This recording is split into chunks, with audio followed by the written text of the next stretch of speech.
My name is Gregory Turner, and I'm standing at the bar of the Riverside Country Club, watching my ex-girlfriend Vanessa slip something into what she thinks is my champagne glass.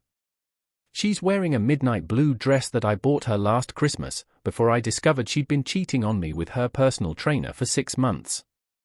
Her new boyfriend, a muscle-bound guy named Lance who looks like he stepped off a fitness magazine cover, is across the room talking to the bride's father about investment opportunities.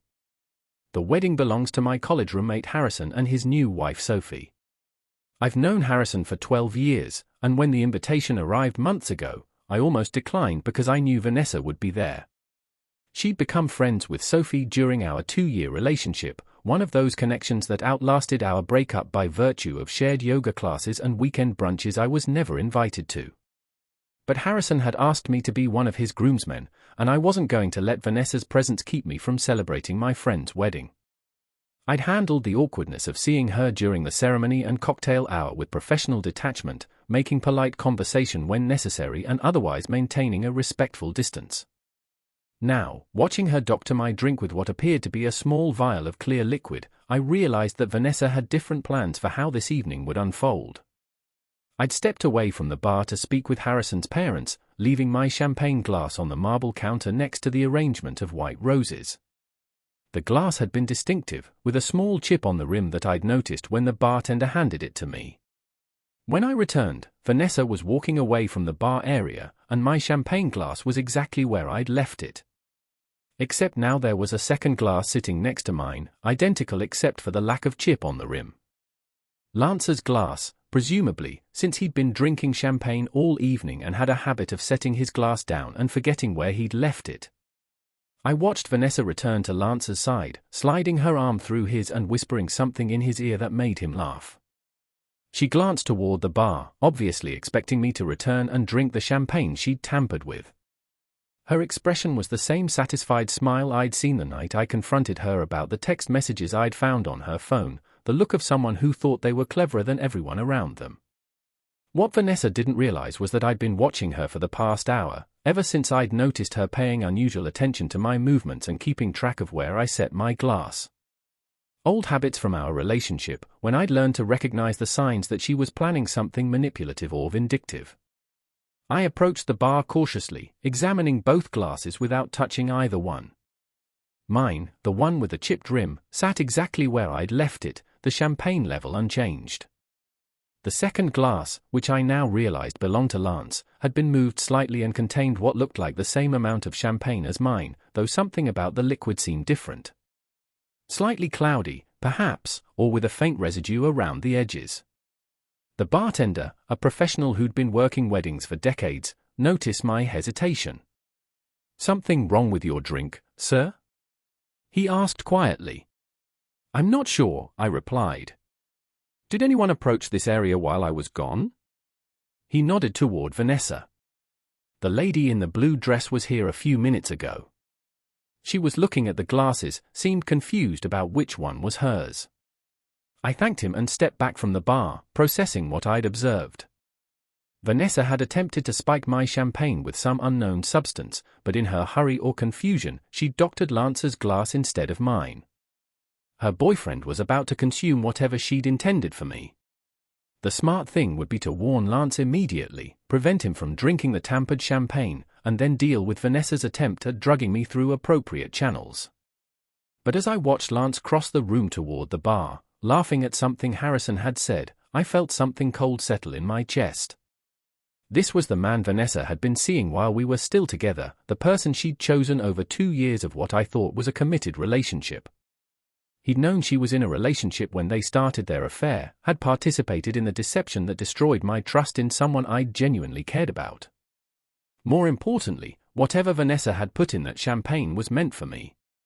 She'd planned to drug me at our mutual friend's wedding, probably hoping to humiliate me or create some kind of scene that would make me look unstable or inappropriate.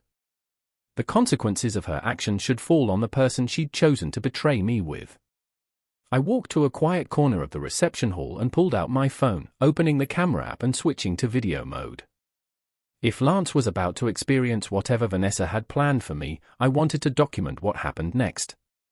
Lance reached the bar and picked up the glass that Vanessa had tampered with, examining it briefly before taking a large sip. I started recording, making sure to capture both Lance drinking and Vanessa's reaction when she realized what was happening. Her face went pale as she watched her boyfriend consume the doctored champagne. She started moving toward him, probably to intercept the glass before he could drink more, but the reception hall was crowded with guests and she couldn't reach him quickly. Lance finished the champagne in 3 large gulps, apparently enjoying the taste, and reached for another glass from the bartender. Vanessa finally reached his side, breathless and obviously distressed. "That was fast," she said, trying to sound casual. "How was the champagne?" "Great," Lance replied. "Really smooth. I think I'll have another one." Vanessa's forced smile looked increasingly strained as she realized that her plan had gone completely wrong. Whatever she'd put in that champagne was now affecting her boyfriend instead of her intended target. Over the next hour, I watched Lance's behavior change in subtle but noticeable ways. He became more animated in his conversations, laughing louder and gesturing more dramatically. His speech seemed slightly slurred, though not obviously drunk. Most tellingly, he appeared to be sweating despite the comfortable temperature in the reception hall. Vanessa stayed close to his side, obviously monitoring his condition and growing more concerned as whatever substance she'd used began taking effect. She kept suggesting that they step outside for fresh air or find somewhere quiet to sit down, but Lance was enjoying himself and resisted her attempts to isolate him. The turning point came when Harrison called for everyone's attention to begin the toasts. Lance, who'd been selected to give a speech on behalf of Sophie's college friends, took the microphone with obvious enthusiasm. What followed was one of the most embarrassing wedding speeches I'd ever witnessed. Lance rambled incoherently about love and commitment, told inappropriate stories about Sophie's dating history, and made several comments about the bride's appearance that caused uncomfortable silence throughout the reception hall. Vanessa stood at the edge of the crowd, her face flushed with mortification as her boyfriend made a spectacle of himself in front of 150 wedding guests. She kept trying to catch his attention, gesturing for him to wrap up the speech, but Lance was in his own world and completely oblivious to the social disaster unfolding. Finally, Harrison gently took the microphone back, thanking Lance for his words and quickly moving on to the next speaker. But the damage was done. Lance had humiliated himself, embarrassed Vanessa, and created an awkward moment that would be remembered long after the wedding was over. The reception continued with Lance growing increasingly erratic as whatever Vanessa had slipped into the champagne took full effect. During the father-daughter dance, he loudly commented on the bride's technique, earning sharp looks from several guests. When the DJ invited everyone to join the couple on the dance floor, Lance's enthusiastic but uncoordinated movements nearly knocked over the wedding cake. Vanessa spent the evening in damage control mode, trying to minimize her boyfriend's increasingly inappropriate behavior while shooting worried glances in my direction. She'd realized that her sabotage attempt had gone wrong, but she couldn't be sure how much I'd observed or whether I understood what had happened. Lance excused himself to use the restroom and didn't return for a long stretch. When Vanessa went to check on him, she found him sitting on the bathroom floor, sweating profusely and complaining of nausea and dizziness. The venue manager, who'd witnessed Lance's erratic behavior throughout the evening, suggested they call for medical assistance. Vanessa vehemently opposed this idea, insisting that Lance had simply had too much to drink and needed to sleep it off. But Lance's symptoms were clearly more severe than alcohol intoxication. His pupils were dilated, his speech was slurred beyond what champagne could explain, and he seemed disoriented about where he was and why he was there. Harrison approached me during this crisis, looking concerned about his wedding guest's condition. "Greg, you're a paramedic," he said. "Can you take a look at Lance? Vanessa says he's just drunk, but something seems off." I'd been waiting for this request. As a certified EMT who worked part-time with the county ambulance service, I had both the training and the legal authority to assess Lance's condition and make recommendations for his care. I found Lance in the men's lounge, sitting in a chair with Vanessa hovering beside him. His shirt was soaked with sweat, his hands were shaking, and his breathing seemed labored. "Lance, I'm going to check your pulse and blood pressure," I said, pulling out the small medical kit I kept in my car for emergencies. Vanessa immediately objected. That's not necessary, Greg. He just needs some water and fresh air. I ignored her and began my assessment. Lance's pulse was rapid and irregular, his blood pressure was elevated, and his pupils showed clear signs of chemical intoxication that weren't consistent with alcohol consumption. Harrison, I need you to call 911, I said. Lance is showing signs of drug intoxication, and he needs immediate medical attention. Vanessa's face went white. That's ridiculous. He's been drinking champagne all evening. There's no need to involve paramedics. Lance tried to stand up and immediately collapsed back into the chair, his legs unable to support his weight. The severity of his symptoms was escalating rapidly. What kind of drug intoxication? Harrison asked, already reaching for his phone. Based on his symptoms, I'd guess some kind of sedative or tranquilizer, I replied. Possibly something designed to cause disorientation and memory loss. Vanessa made one final attempt to prevent medical intervention. Greg, you're overreacting. Lance doesn't need an ambulance. I can drive him home and he'll be fine by morning. I looked at her directly for the first evening. Vanessa, as a certified EMT, I'm legally required to call for emergency medical assistance when I encounter someone showing signs of serious drug intoxication. This isn't a request. Harrison completed the 911 call while I continued monitoring Lance's vital signs. The paramedics would arrive soon, and they'd be able to provide proper medical care and determine exactly what substance was affecting him. More importantly, they'd also be required to report the incident to law enforcement, since Lance's symptoms were consistent with involuntary drug administration. The paramedics arrived and immediately took over Lance's care, confirming my assessment that he'd been drugged with some kind of sedative. They started and administered medication to counteract the drug's effects and prepared to transport him to the hospital for further treatment. Detective Morrison from the County Sheriff's Department arrived shortly after the ambulance, responding to the paramedics' report of suspected drug poisoning.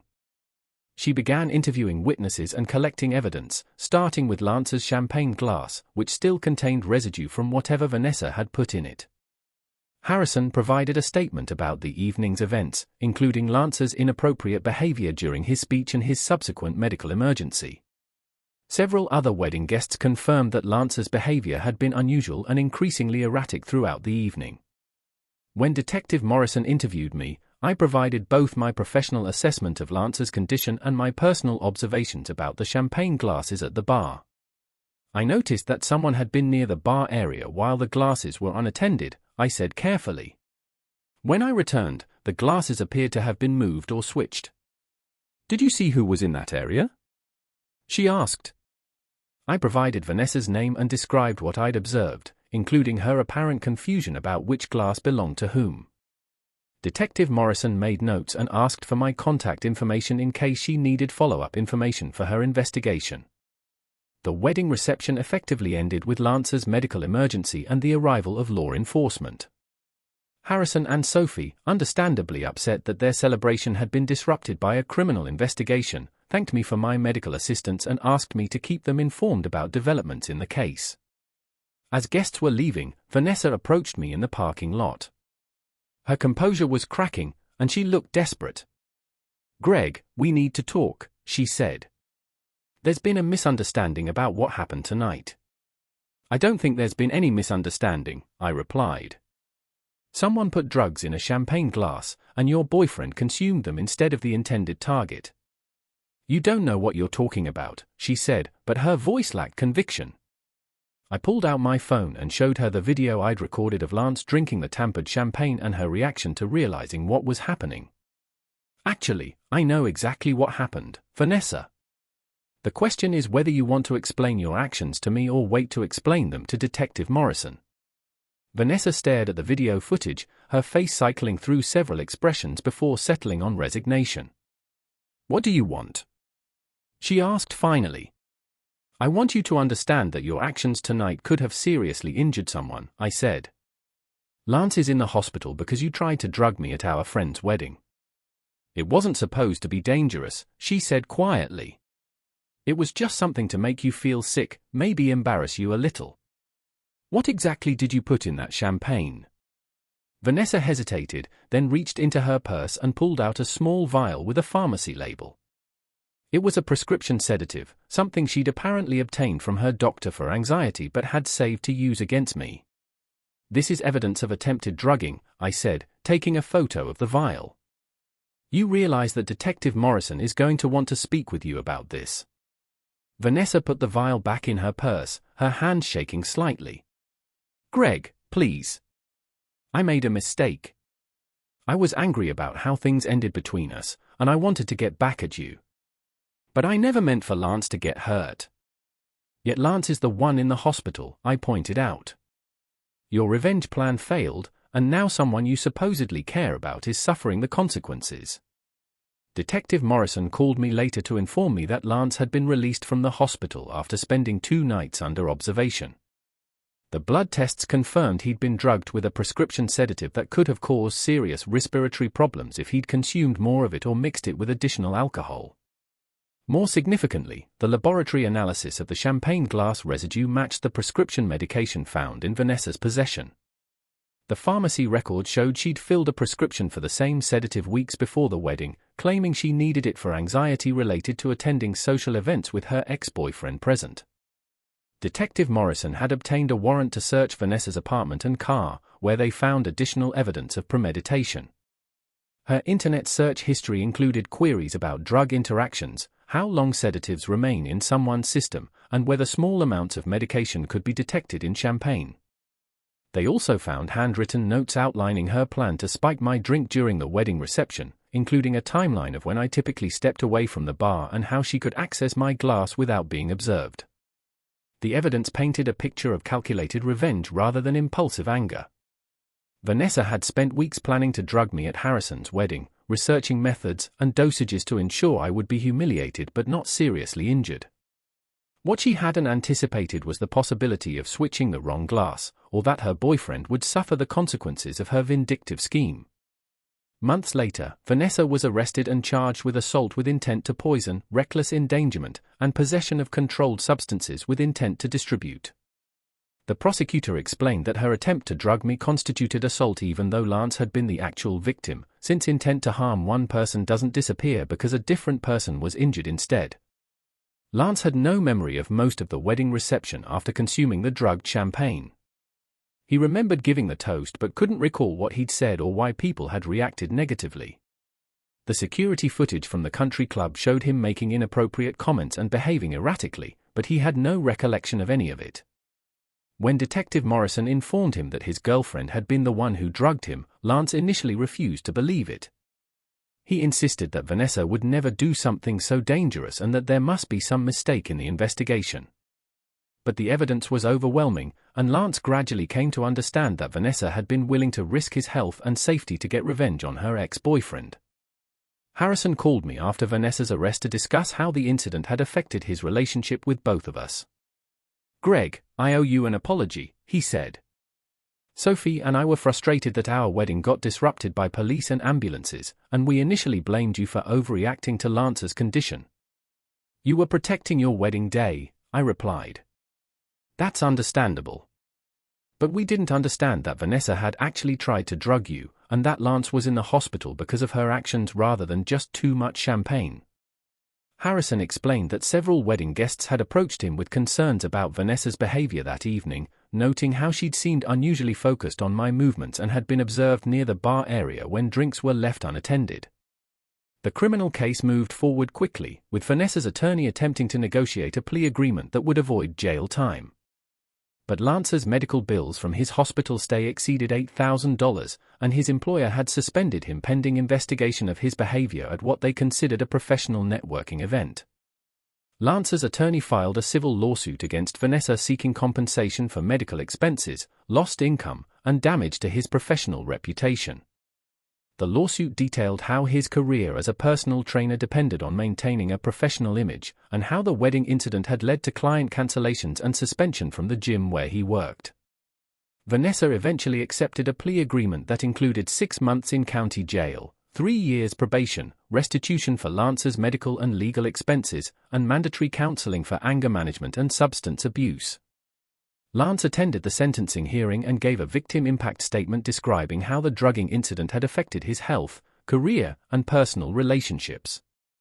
He'd ended his relationship with Vanessa immediately after learning about her role in his hospitalization, and he'd struggled with trust issues and anxiety about social situations.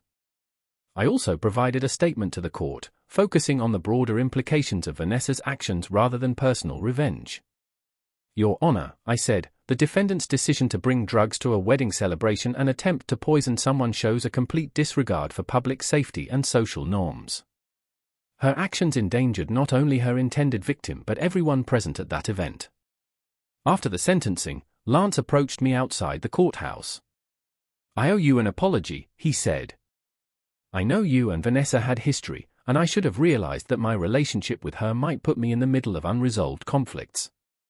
I told him that Vanessa's actions were her responsibility alone, and that he'd been an innocent victim of her vindictive behavior. But I also learned something about relationships and character, he continued. Someone who would drug an ex-boyfriend at a wedding isn't someone I should have been dating in the first place. Lance had used the incident as an opportunity for self-reflection, recognizing that his affair with Vanessa while she was still in a relationship should have been a warning sign about her character and values. Later, I received a letter from Vanessa while she was serving her jail sentence. She'd written to apologize for her actions and to acknowledge the harm she'd caused to both Lance and me. The letter expressed regret for her vindictive behavior and claimed that the counseling she'd received in jail had helped her understand how her need for revenge had clouded her judgment and led to dangerous decisions. I read the letter once and then filed it away without responding. Apologies are meaningful when they lead to changed behavior, but Vanessa's pattern of manipulation and deception suggested that her remorse might be calculated rather than genuine. A year after the wedding, Harrison and Sophie invited me to their anniversary party. The guest list was smaller and more intimate than their wedding, focused on family and close friends who'd supported them throughout their first year of marriage. Vanessa wasn't invited, obviously. Her actions at their wedding had permanently severed her friendships with both Harrison and Sophie, who decided they couldn't trust someone capable of such vindictive and dangerous behavior. Lance also wasn't there, having moved to another state to rebuild his career and distance himself from the incident that had damaged his professional reputation.